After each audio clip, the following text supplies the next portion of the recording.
सरगुजा में लोकसभा चुनाव की तैयारियों एवं पार्टी पदाधिकारियों की बैठक लेने सरगुजा पहुंचे पूर्व मंत्री अमर अग्रवाल ने कई विषयों पर पत्रकारों से चर्चा की। उन्होंने पत्रकारों के सवाल का जवाब देते हुए पूर्व खाद्य मंत्री अमरजीत भगत पर निशाना साधते हुए कहा कि उन्हें इतनी हड़बड़ी क्यों है बयान देने की। आयकर विभाग जब पूछताछ करेगी, नोटिस थमाएगी, तब तो वे अपनी इनकम प्रूफ कर दें और तब जब सुनवाई ना हो तब उन्हें बयान देना चाहिए। देखिए, कोई भी जांच होती है उसको जाति से जोड़ना वही बता रहा है कि कुछ न कुछ गड़बड़ है। और जहां तक सवाल है, देखिए स्वतंत्र एजेंसियां हैं, ये आरोप छत्तीसगढ़ में कांग्रेस लगाती रही है ईडी में, लेकिन कांग्रेस इस बात का जवाब क्यों नहीं देती कि जो लोग जेल में हैं 2-2 साल तक उनकी जमानत नहीं हो रही है। वो आदिवासी मंत्री बोलते हैं, मैं नहीं जानता कि क्योंकि वो एक स्वतंत्र एजेंसी है, कौन से कागज हाथ में लगे हैं, कितना नकदी लगा है, क्या नहीं लगा है। वो तो अप्राइजल जब रिपोर्ट बनेगी टैक्स एविजन की तो उनके पास पर्याप्त अवसर होंगे कि अपने आप को प्रमाणित करने का। और 4 साल के बाद सारा केस लगभग डिस्पोजल हो जाता है, उस समय उनको बोलना चाहिए अगर वो बरी हो जाए तो कि मेरे को तंग किया गया है। पहले से क्यों बोल रहे हैं। वहीं उन्होंने टीएस बाबा पर निशाना साधते हुए कहा कि कांग्रेस सभी बड़े नेताओं को चुनावी मैदान में सीधे उतारना चाहती है। टीएस बाबा को कहीं से चुनाव लड़ लेना चाहिए। कांग्रेस ने निर्णय किया है कि सारे बड़े नेताओं को लड़ना चाहिए, तो मैं ऐसा उम्मीद करता हूं कि उस निर्णय का सम्मान करते हुए टीएस बाबा कहीं ना कहीं से लड़ेंगे। ईवीएम पे भी सवाल किया है कि सारे देश, बहुत सारे देशों में ईवीएम बंद हो रही है, तो भारत देश जैसे। अच्छा, मेरे को ये बताइए, 2018 में जब चुनाव हुए तो ईवीएम में चुनाव हुए और इनकी सरकार बनी, तो ईवीएम पे इतनी चिंता थी उस समय इस्तीफा दे देना था, नहीं ईवीएम ने गड़बड़ी कर दी, हम नहीं जीते हैं, तो ज़्यादा अच्छा होता। एक क्लास आखिरी सवाल।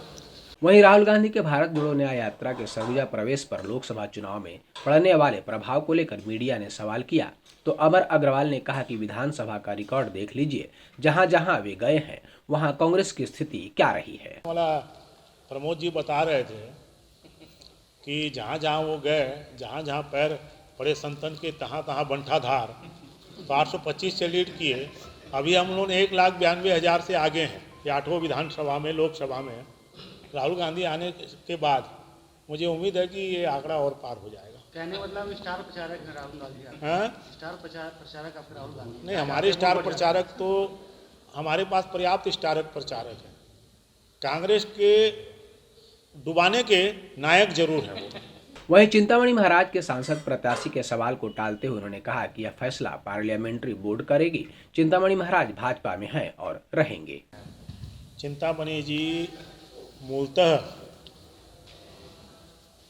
भारतीय जनता पार्टी के स्वभाव से हैं और भारतीय जनता पार्टी में आज हैं।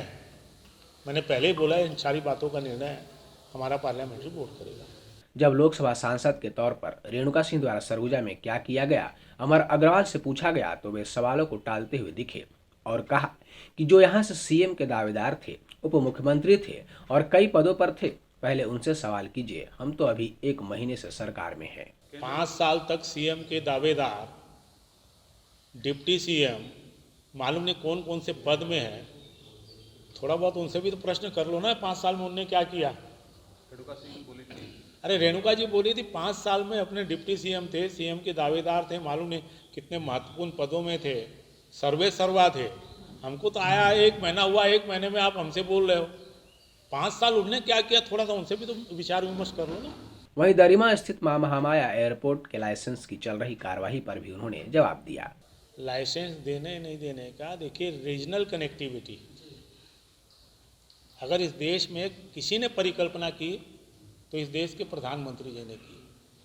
और जब हमारी सरकार थी, इस रीजनल कनेक्टिविटी का एग्रीमेंट हमने किया। सब तरफ बाउंड्री वाल बनाना, ये करना, ये 18 से पहले भारतीय जनता पार्टी की सरकार ने किया। फिर उसके बाद कांग्रेस की सरकार आ गई तो पहले तो ये रीजनल कनेक्टिविटी के लिए खुद ही टेंडर किए, टेंडर में सफल नहीं हो पाए। और जहाँ तक सवाल है रनवे बढ़ाने का, इसका बढ़ाने का, लाइसेंस की प्रक्रिया का, तो 5 साल की सरकार जो सुस्त रही उसके कारण काम आगे नहीं बढ़ पाए। अब काम करने वाली सरकार आई है, अब आपको परिणाम दिखेंगे।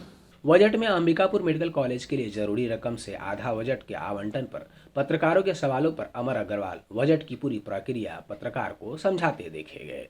मैं ऐसा समझता हूँ, थोड़ा सा बजट की प्रक्रिया अगर आप जान जाएंगे तो मैं ऐसा समझता हूँ कि प्रश्न ही उपस्थित नहीं होता। देखिए, कोई भी चीज़ निर्भर करती है कि बजट में उस योजना का समावेश है कि नहीं है। अगर बजट में समावेश है, अब जैसे 115 करोड़ रुपये आप बता रहे हैं, 115, मेरी बात सुन लीजिए, 115 हो, 20 हो, 50 हो, आप उसमें क्यों जाते हो अमाउंट में? तो वो कोई एक साल में तो लगना नहीं है। नहीं, वो एक साल में तो लगना नहीं है।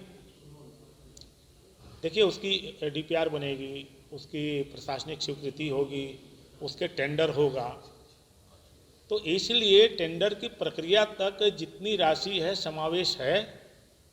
और जहाँ तक सवाल है सारे मेडिकल कॉलेज का, सारे मेडिकल कॉलेज को हम पूर्ण रूप से व्यवस्थित करेंगे। भले ही हमको विरासत में कर्जा मिला है, खाली खजाना मिला है, लेकिन हम भ्रष्टाचार पे अंकुश लगा के, हमारे स्रोत को बढ़ा के, हम सारी हमारी मोदी गारंटी 23 को भी पूरा करेंगे और सारा जिस पिछली सरकार में आधारभूत संरचना शून्य हो गई थी उसको भी खड़ा करेंगे। प्रकाश फूल सजावट केंद्र, जहां आपको फ्लावर डेकोरेशन, वेडिंग डेकोरेशन और कैटरिंग की सभी सुविधाएं मिलती है, तो देर किस बात की, आज ही संपर्क करें।